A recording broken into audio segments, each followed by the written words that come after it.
안녕하세요, 레시안입니다. 오늘 갑작스레 명왕성 물병자리를 언급하니 다소 황당해 하실지도 모르겠습니다.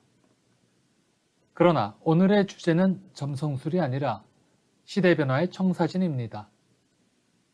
그간 본 채널에서 시대변화의 방향성을 계속 설명드렸죠. 카스트 제도를 언급했고 한국정치 붕괴의 이유도 말씀드렸습니다. 오늘 방송은 그 연장선 상에 있습니다. 명왕성, 물병자리 등은 설명의 편의를 위한 신화적 상징입니다. 아무튼 과거의 방송이 시대의 변화상에 대한 강론이라면 오늘 방송은 시대 변화의 방향성에 대한 큰 그림을 제시하는 총론으로 이해하시면 되겠습니다. 본 방송 전에 우선 좋아요, 구독, 알림 설정 부탁드립니다. 앞으로도 좋은 컨텐츠로 보답해 드리겠습니다. 그리고 차제 자발적 구독료 부탁드립니다. 아래 방송 설명란에 제시된 계좌번호를 확인하시어 자발적 구독료 보내주시면 향후 양질의 콘텐츠 개발에 큰 도움이 될 것입니다. 감사합니다. 2024년 11월 19일 명왕성은 드디어 물병자리에 진입했습니다. 흔히 21세기를 보병궁, 즉 물병자리의 시대라고들 하죠. 물론 그 기준은 불명확합니다. 다만 명왕성이 물병자리로 들어온 것은 명확하죠. 그리고 점성술의 상징에 따르면 명왕성의 물병자리 진입은 인류의 정신과 문명, 사회 시스템의 근원적 변화를 의미합니다.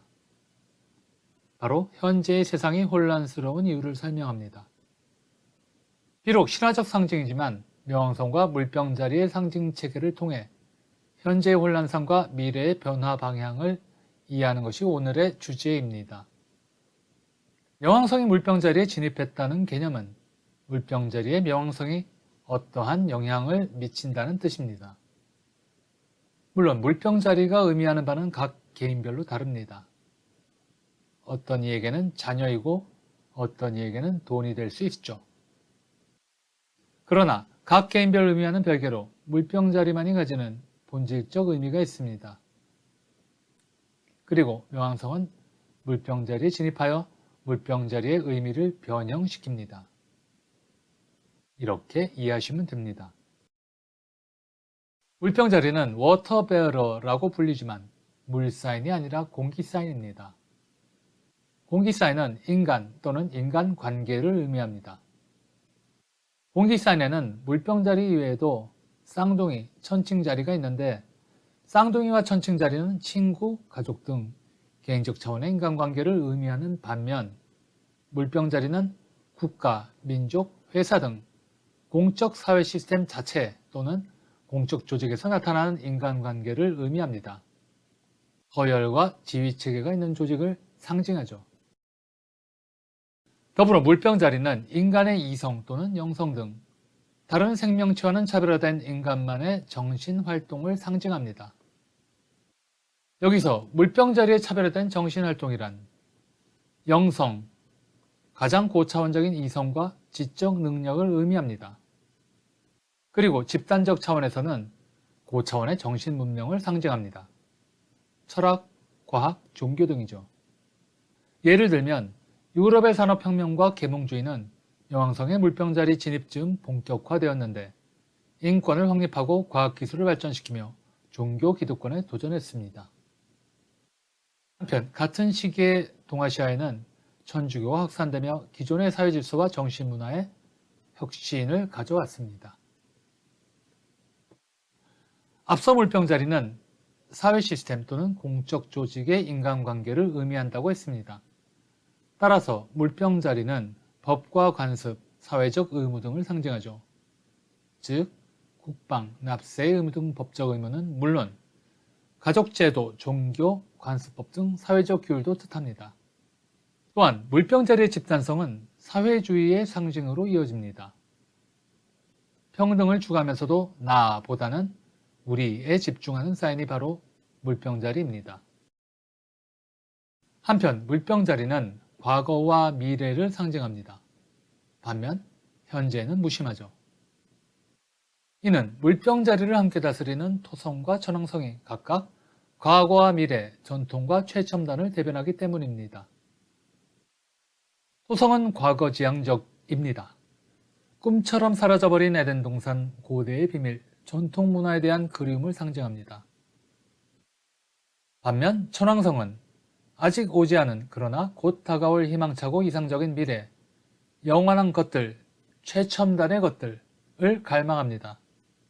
예를 들면 AI, 로봇, 우주여행, 미래의 유토피아, 우주의 신비 등 소위 미래지향적이라고 불리는 모든 것들을 대표하죠. 그러나 일반인들은 현재만을 바라볼 뿐 과거와 미래에 관심두지 않습니다. 그래서 물병자리는 비주류와 소외된 영역을 대변합니다. 물론 잊혀진 전통 문화와 최첨단 과학기술도 비주류의 영역이지만 이와 더불어 정치적 차원에서는 지방자치제도, 풀뿌리 민주주의, 야당, 저항 세력 등을 의미합니다. 그리고 물병자리가 저항하는 대척점에는 중앙집권체제, 전체주의, 여당, 기득권 세력 등이 있죠. 따라서 물병자리의 사회주의는 독재국가인 북한이나 중국의 사이비 공산주의와는 전혀 다른 순수한 사회주의적 이상을 의미합니다. 따라서 이러한 물병자리의 상징을 고려하면 물병자리에 명왕성이 진입했다는 것은 물병자리의 의미 영역의 변형, 즉 트랜스포메이션이 나타남을 의미합니다. 명왕성의 발견 시점, 그리고 명왕성이 새로운 사인에 진입할 때마다 역사적인 변화들이 있었습니다. 명왕성이 최초로 발견된 1930년은 제1차 세계대전과 제2차 세계대전의 중간 시점입니다. 명왕성은 전쟁과 함께 나타났죠.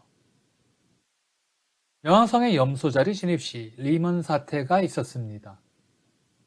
그리고 1778년 명왕성의 물병자리 진입 시점을 전후하여 프랑스 대혁명으로 유럽의 구체제가 붕괴되고 미국 독립전쟁이 일어나 미국의 건국으로 이어집니다.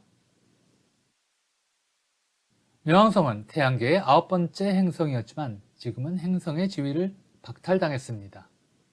그러나 점성술에서는 검은 태양으로 불리면서 여전히 핵심 행성의 지위를 가집니다. 즉, 명왕성은 비주류의 행성인 것이죠. 이에 어울리게 명왕성은 지하세계와 저승의 왕입니다. 명왕이라는 이름 자체가 명기왕, 즉 염라대왕이라는 뜻이죠. 그리스 로마 신화에서도 명왕성은 플루토나 하데스로 불리며 지하세계와 저승을 다스리는 신으로 등장합니다. 이렇게 명왕성은 죽음의 행성입니다. 그러나 명왕성이 의미하는 죽음은 단순한 죽음 그 자체가 아니라 죽음을 통한 변형, 즉 트랜스포메이션이나 황골탈퇴입니다.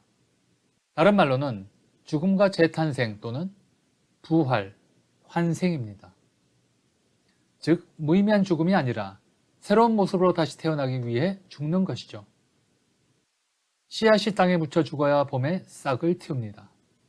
태양이 죽었다 다시 태어나면 새로운 날이 시작됩니다. 이렇게 죽은 이후 더 발전된 모습으로 다시 태어나는 과정이 명왕성의 상징입니다. 그리고 명왕성은 지하와 우리 내면에 숨겨진 잠재력을 의미합니다. 명왕성이 상징하는 숨겨진 잠재력은 매우 강력한 힘입니다. 일종의 마법으로 표현되죠. 플루토늄이 핵무기의 원료인 것은 우연이 아닙니다. 그런데 강력한 힘을 발견하려면 일단 땅 밑으로 들어가야 합니다. 금과 원유 등 귀중한 지하자원은 모두 땅 밑에 숨겨져 있죠. 마찬가지로 우리 역시 잠재력을 개발하기 위해 무의식의 심연으로 들어갑니다. 혹은 도서관에 파묻히죠. 그런데 변형, 죽음과 재탄생, 강력한 잠재력 등의 명왕성의 상징은 역사적 측면에서 더욱 강하게 드러납니다. 왜냐하면 명왕성은 시대를 정의하는 행성이기 때문이죠. 명왕성의 공전 주기는 248년입니다. 따라서 12황도의 한 사인에 거의 20에서 30년간 머물러서 해당 기간, 특정 영역의 역사적 의미를 규정합니다. 그리고 명왕성의 역사성은 인류 문명, 국가 시스템 등 거시적인 의미 체계를 가진 물병자리와 결합할 때 극대화됩니다. 이제는 명왕성의 물병자리 진입이 인류의 정신과 문명, 사회 시스템의 근본적 변혁을 의미한다는 뜻을 이해하실 것입니다. 앞서 물병자리는 국가와 사회 시스템, 특히 지방분권과 풀뿌리 민주주의, 저항 세력, 비주류를 암시한다고 했습니다. 따라서 명왕성의 물병자리 진입은 국가와 사회 시스템의 죽음과 재탄생에 따른 변형, 기득권의 전복과 비주류 정치 세력의 부상을 상징합니다. 그리고 이러한 의미는 전쟁과 혁명으로 이어집니다. 미국 독립전쟁과 프랑스 대혁명이 물병자리 명왕성과 함께 나타났다고 했습니다. 전쟁과 혁명은 비주류가 기득권에 도전하면서 나타납니다. 현재 서유럽의 극우 세력, 국내의 이른바 민주화 세력들이 그 사례입니다. 그런데 억눌렸던 비주류가 기득권에 도전할 수 있었던 배경은 무엇일까요? 첫째는 비주류 세력이 자신의 관점에 따른 논리적, 정서적 기반을 공고히 할 수 있었기 때문이죠. 자신을 합리화할 이론이 생긴 겁니다. 둘째는 비주류적 관점의 논리적, 정서적 기반을 바탕으로 자신들의 세를 확산시킬 물적 토대를 확보했기 때문입니다. 인간 중심의 가치관은 유럽 중세 시대에도 있었겠죠. 그러나 과학이 발달하여 계몽주의의 이론적 근거가 되고 인쇄술이 정보 전파의 물적 토대가 되면서 비주류는 이론적 확신을 가지고 세를 불려나가 유럽의 종교 권력을 무너뜨렸습니다. 마찬가지로 기존에는 파편화되어 존재하던 동성애자, 낙태 찬성론자, 비혼주의자들이 정보 인프라를 통해 결속하여 논리적 토대를 만들고 세를 불려 이제는 전통적 가족 개념과 성의식에 도전합니다. 2022년 미국 의회에서 UFO 청문회가 열렸습니다. 50년 만에 청문회였다고 합니다. 그리고 2024년 11월에도 UFO 청문회가 열렸죠. 관심의 증가 속도가 갑작스러울 정도입니다. UFO 존재론자들은 비주류 중에 비주류죠. 거의 미친 사람 취급을 받습니다. 그러나 최근 들어 사람들의 인식이 극적으로 변하고 있는 듯합니다. 그리고 이들 UFO 존재론자들은 기존의 종교적 관념에 저항하고 있습니다. 기존 종교가 거짓이라는 것이죠. 물론 비주류의 저항은 숨겨진 과거를 밝히거나 사라진 전통을 회복하려는 과거지향적 움직임으로도 나타납니다. 트럼프는 케네디 암살 사건의 비밀을 밝히겠다고 했죠. 이는 기존 정치체계의 근간을 흔들 수 있습니다. 한국에서는 사이비 역사학이라는 비난을 무릅쓰면서 고조선과 유화 문명을 재조명하고 있습니다. 그리고 전대받던 한국의 샤머니즘은 영화 매체를 통해 메인스트림으로 진입했죠. 이들 모두 소외받던 전통으로 회귀하려는 물병자리의 특징입니다. 비주류의 미래지향적 부상이든 과거지향적 복권이든 간에 비주류가 세를 얻으면 기득권에 도전하게 되고 이는 결국 비주류와 기득권자들 간의 투쟁으로 이어집니다. 중국과 러시아는 미국에 도전하고 UFO 존재론자들은 기존의 과학 종교와 충돌하며 AI와 로봇은 임금 노동자들의 저항에 직면합니다. 그리고 비주류는 기득권자와 기존 사회구조의 전복을 추구합니다. 결국 혼란, 파괴, 전쟁, 혁명으로 이어지죠. 지금 우리 모두가 경험하는 파괴와 혼돈은 일종의 통과 의례입니다. 어떤 문화권에서는 성인식을 거치지 못하면 성인이 되지 못하죠. 현재의 파괴와 혼돈은 인류의 정신적, 문화적 성숙을 위한 성인식일 것입니다.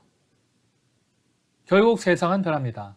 그 변화는 일종의 정반합의 과정을 거치겠죠. 그리고 그 결과물은 의외로 나쁘지 않을 수 있습니다. 왜냐하면 인간의 정신은 또 다른 차원으로 변화해 나갈 듯 하니까요. 오늘은 여기까지 하겠습니다. 좋아요, 구독, 알림 설정 해주시면 좋은 컨텐츠로 보답해 드리겠습니다. 감사합니다.